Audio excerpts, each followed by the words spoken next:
गौरव तिवारी, राजस्थान, जुना हवेली केस. तर ही राजस्थानमधली अतिशय प्रसिद्ध केस असून गौरव तिवारी यांच्या टीमनी एक एक मोस्ट इम्पॉर्टंट आणि IMP केसेसपैकी एक केस आहे. तर राजस्थानमध्ये एक जुनी हवेली अनेक वर्षापासून रिकामी होती. गावात अफवा होती की तिथे रात्री दिवा लागतात. पायऱ्यावर उलट्या पायाने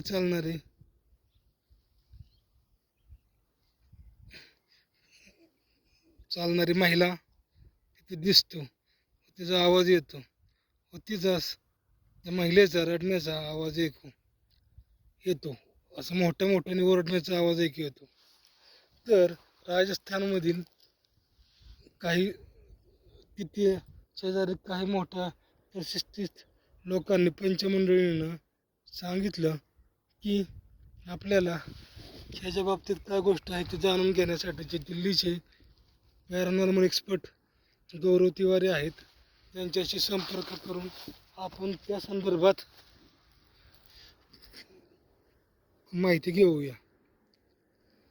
तर स्थानिकांनी गौरव तिवारी यांना बोलवले. तपासादरम्यान पहिल्या आपण सांगतो की त्यांनी त्यांच्याबरोबर EMF मीटर, कॅमेरे,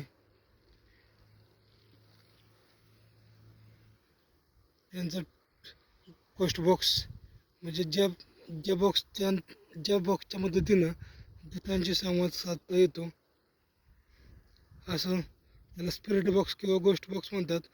तो रेडिओ फ्रिक्वेन्सी स्कॅन करून आवाज कॅप्चर करण्यासाठी वापरतात.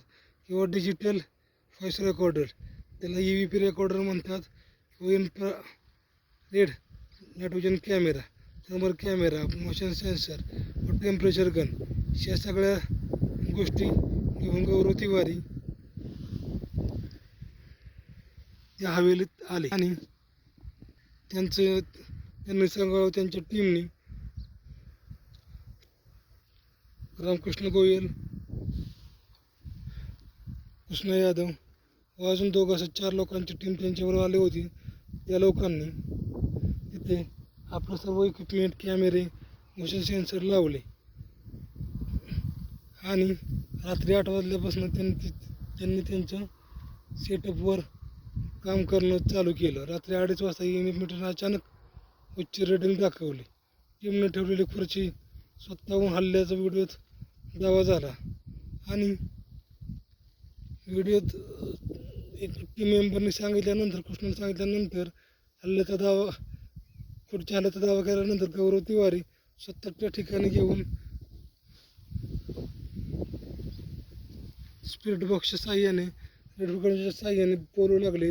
कोण आहात? माझं नाव गौरव तिवारी. हॅलो, गौरव तिवारी. तुमच्या काही व्यथा असतील ते मला सांगा.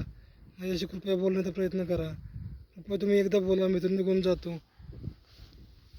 असं झालं. EVP रेकॉर्डिंगमध्ये मुझे जाने दो असा आवाज असल्याचं त्यांच्या टीम मेंबरने गौरव तिवारींना सांगितलं. शेवटी गौरव तिवारी यांनी त्या स्त्रीशी बोलण्याचा प्रयत्न केला आणि बोलता भरपूर वेळा विनवणी केल्यानंतर तिचा आत्मा गौरव तिवारी यांच्याशी बोलला. की तिच्यावर अन्याय झाला होता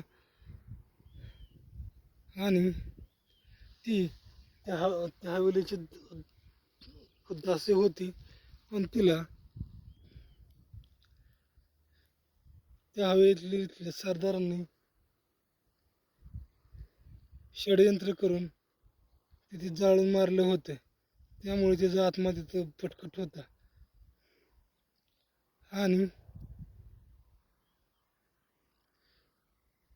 त्यानंतर ती हवेली शापित झाली आणि व त्या सरदाराचा पण मृत्यू आग जळण्याने झाला. त्यानंतर ती हवेली शापित झाली आणि त्यानंतर त्या हवेलीत कोणच येत नसत. तर अशा गोष्टी गौरव तिवारी यांनी समोर आणल्या होत्या. तिने जो घटनाक्रम घडला होता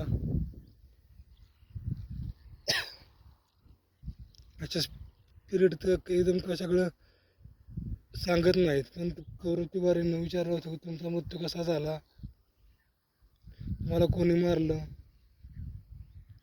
तुम्ही इथे का दुकानात त्रास देता, अशा गोष्टी विचारून गौरव तिवारींनी त्यांच्याकडनं सर्व माहिती घेतली. व इथून जा, लोकांना त्रास देऊ नका, तुम्ही दुसरीकडे निघून जावा, असं गौरव तिवारी सांगितलं.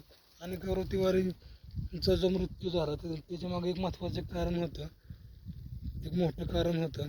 ते प्रत्येक तपासादरम्यान त्यांनी त्यांच्या मृत्यूपर्यंत जवळजवळ छोटे मोठे टोटल धरून 6,000 तपास केले होते. आणि त्यांचे महत्त्वाचे IMP एकदम मोठे तपास होते ते 100 ते 125 होते. पण त्यांचे छोटे मोठे प्रत्येक एनर्जी आत्मा किंवा फर्स्ट एनर्जी म्हणायचे झाल्यानंतर तुम्ही माझ्याबरोबर चाला, तुम्ही माझ्याबरोबर चाला हे म्हणणं त्यांना धोकादायक झालं. कारण की ते तसं म्हणून काय करायचे, ती जागा मोकळी करायची अनफ्रेश एनर्जीपासून. आणि त्या जागेतनं त्या अनफ्रेश एनर्जीचा वावर किंवा त्यांचं जे स्पिरिट आहे, आत्मा शक्ती, हे जे निगेटिव्ह एनर्जी ते कमी करण्याचा प्रयत्न करायचे गौरव तिवारी. आणि गौरव तिवारी असंही नव्हतं की बाबा अंधश्रद्धा आहे, त्यांना ते पण मानायचे व त्यांना दिसलं होतं की बाबा आत्मा आहेत. हे 10 म्हणजे 4-5 केसमध्ये तर त्यांना भरपूर असे अनुभव आले होते. तर मित्रांनो, ही राजस्थानची केस ही अतिशय भयानक होती. आणि शेवटी तपासादरम्यानच त्या आत्म्याने गौरव तिवारींवर हल्ल्याचा असा प्रयत्न केला आणि ती खुर्ची जोरास वर उडली आणि त्यांच्या अंगावर फिरकली. त्यांच्या हातामध्ये जो मीटर होता तो मीटर पण जोरास पडला. गौरव तिवारी त्या खुर्चीच्या पाठीमागच्या साईडला असलेलं तर राजवाड्याच्या बाल्कनी साईडला जोरास पडले. त्यांच्या डोक्यातून रक्त आले. त्यांच्या डोक्यातून रक्त आलं तर 5-10 मिनटं त्यांना काही सुचत नव्हतं. त्यांच्या टीमला पण काही सुचत नव्हतं. आणि नंतर एक अचानक त्यांच्या थर्मल कॅमेऱ्याचा स्फोट झाला. थर्मल कॅमेऱ्याचा स्फोट झाला आणि सगळीकडं किंग किंग किंग असं करण्याबद्दल आवाज झाला. आणि तो तपास त्यांना तसाच अर्धवट ठेवून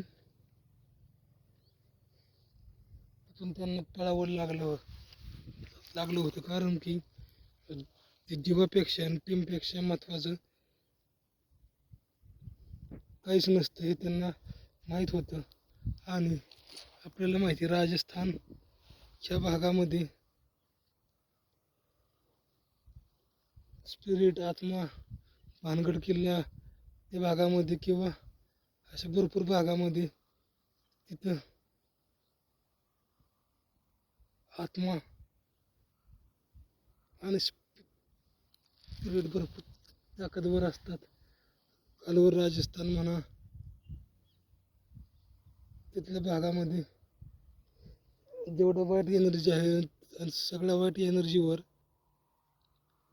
ताकद पण तिथंच आहे, तिथनं मुक्त करण्याची ताकद आहे.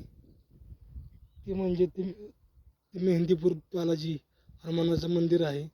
तिथं ज्याप्रमाणे महाराष्ट्रामध्ये गाणगापूरला भूतप्रेत सोडले जातात, तसं त्याप्रमाणे मेहंदीपूर बालाजी मंदिरामध्ये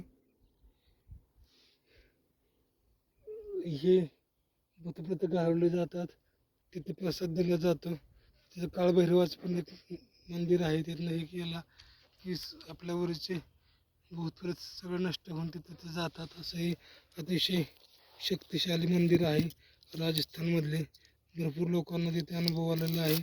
तर त्यांच्या टीमने जाता म्हणजे गौरव तिवारींचा देवावर इतका विश्वास नव्हता, पण त्यांच्या टीमच्या खातीर व गावातल्या ज्या लोकांनी त्यांना बोलवलं होतं त्यांच्या खातीर ते तिथे गेले व दर्शन घेऊन हे करून त्याच्यात ते पुढे गेले. आणि ते गेल्यानंतर परत त्यांनी ते रेकॉर्डिंग भरपूर वेळा बघितलं, हे केलं, तर त्यांना त्या रेकॉर्डिंगमध्ये परत स्टार्टिंगला एकच महिला दिसत होती आणि त्यानंतर त्या महिलेबरोबर 2 लहान मुले पण, त्यांची निगेटिव्ह एनर्जी पण त्यांना नंतर परत 3-4 वेळा रिपोर्ट बघितलं की त्यांना ते पण दिसलं.